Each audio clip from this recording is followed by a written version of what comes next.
Thank you. ಸಾಕಷ್ಟು ವಿರೋಧದ ನಡುವೆಯೂ ಕೂಡ ಈ ಬಾರಿಯ ದಸರಾದಲ್ಲಿ ಕಂಬಳವನ್ನ ಆಯೋಜನೆ ಮಾಡೋದಕ್ಕೆ ರಾಜ್ಯ ಸರ್ಕಾರ ಮುಂದಾಗಿದೆ. ಅದಕ್ಕೆ ಬೇಕಾದಂತಹ ಸಿದ್ಧತೆಗಳು ಬಹಳ ಪ್ರಮುಖವಾಗಿ ಟ್ರ್ಯಾಕ್ ನಿರ್ಮಾಣ ಮಾಡುವಂತಹ ಕಾಮಗಾರಿ ಈಗ ಶುರುವಾಗಿರುವಂತದ್ದು. ನಾನೀಗ ಸದ್ಯ ಕಂಬಳ ನಡೆಯುವಂತಹ ಜಾಗದಲ್ಲಿ ದೃಶ್ಯ ಗಮನಿಸ್ತಾ ಇರುವುದು ಮೈಸೂರಿನ ರಿಂಗ್ ರಸ್ತೆಯ ಬಳಿ ಬರುವಂತಹ ವಿಟಿಯು ಕಾಲೇಜಲ್ಲಿದೆ.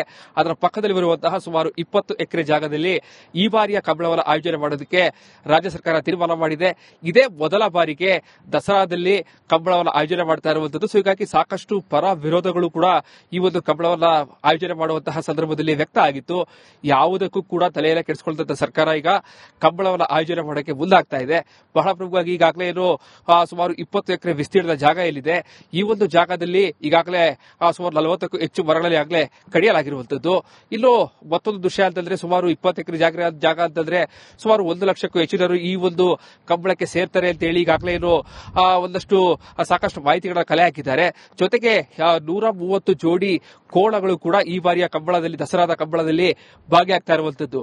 ಬಹಳ ಪ್ರಮುಖವಾಗಿ ನೋಡ್ತಾ ಇರುವಂತಹ ದೃಶ್ಯ ಏನಿದೆ, ಇದು ಡಬಲ್ ಟ್ರ್ಯಾಕ್ ನಿರ್ಮಾಣ ಮಾಡುವಂತಹ ಕಾರ್ಯ ಈಗಾಗಲೇ ಆರಂಭಗೊಂಡಿದೆ. ಕಂಬಳವನ್ನ ಓಡಿಸುವಂತಹ ಜಾಗ ಇದಾಗಿದೆ. 2 ಟ್ರ್ಯಾಕ್ಗಳನ್ನು ಈಗಾಗಲೇ ಮಾಡಲಾಗಿರುವಂತದ್ದು. ಸುಮಾರು 140ರಿಂದ 150 ಮೀಟರ್ ಉದ್ದ ಇರುವಂತಹ ಟ್ರ್ಯಾಕ್ ಇದಾಗಿದೆ. ಜೊತೆಗೆ 4 ರಿಂದ 6 ಅಡಿ ಅಗಲ ಇರುವಂತಹ 2 ಟ್ರ್ಯಾಕ್ಗಳನ್ನು ಈಗಾಗಲೇ ಏನು ನಿರ್ಮಾಣ ಮಾಡೋದಕ್ಕೆ ಈಗಾಗಲೇ ಮುಂದಾಗಿರುವಂತದ್ದು.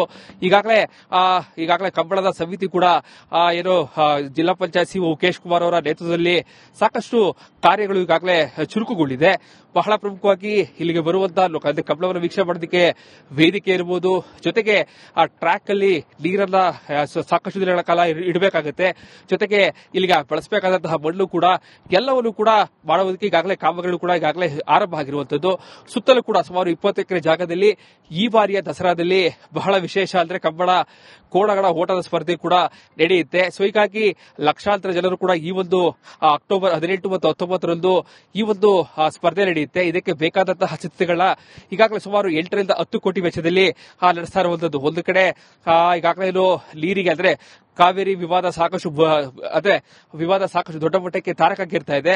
ಇಂತಹ ಸಂದರ್ಭದಲ್ಲಿ ಕಂಬಳ ಆಯೋಜನೆ ಮಾಡುವುದು ಬೇಡ, ಜೊತೆಗೆ ಮರವನ್ನ ಕಡಿದು ಕಂಬಳವನ್ನು ಆಯೋಜನೆ ಮಾಡೋದು ಬೇಡ ಅಂತ ಹೇಳಿ ಸಾಕಷ್ಟು ಸಂಘಟನೆಗಳು ಕೂಡ ಇದಕ್ಕೆ ವಿರೋಧ ವ್ಯಕ್ತಪಡಿಸಿದ್ರು. ಇದ್ಯಾವುದಕ್ಕೂ ತಲೆ ಕೆಡಿಸಿಕೊಳ್ಳದ ಸರ್ಕಾರ ಈಗಾಗಲೇ ಸುಮಾರು 8 ರಿಂದ 10 ಕೋಟಿ ವೆಚ್ಚದಲ್ಲಿ ಕಂಬಳವನ್ನು ಆಯೋಜನೆ ಮಾಡೋಕ್ಕೆ ಮುಂದಾಗಿದೆ. ಈಗಾಗಲೇ ಕಂಬಳ ಓಟದ ಸ್ಪರ್ಧೆಯ ಟ್ರ್ಯಾಕ್ಗಳು ಕೂಡ ಈಗಾಗಲೇ ನಿರ್ಮಾಣದ ಹಂತದಲ್ಲಿ ಕಾಮಗಾರಿ ಕೂಡ ಆರಂಭ ಆಗಿರುವಂತದ್ದು. ಕ್ಯಾಮ್ರಾ ಪರ್ಸನ್ ಸಚಿನ್ ಜೊತೆಗೆ ವಿನೋದ್ ಬಡವರಳ್ಳಿ, ರಿಪಬ್ಲಿಕ್ ಕನ್ನಡ, ಮೈಸೂರು. ಇದಿಷ್ಟು ಇಲ್ಲ ಸುದ್ದಿಗಳು. ಮೊದಲ ಸುದ್ದಿಗಳನ್ನ ಸೌದೆ ಕೊಡ್ತಾ ಹೋಗ್ತಾರೆ. Over to you.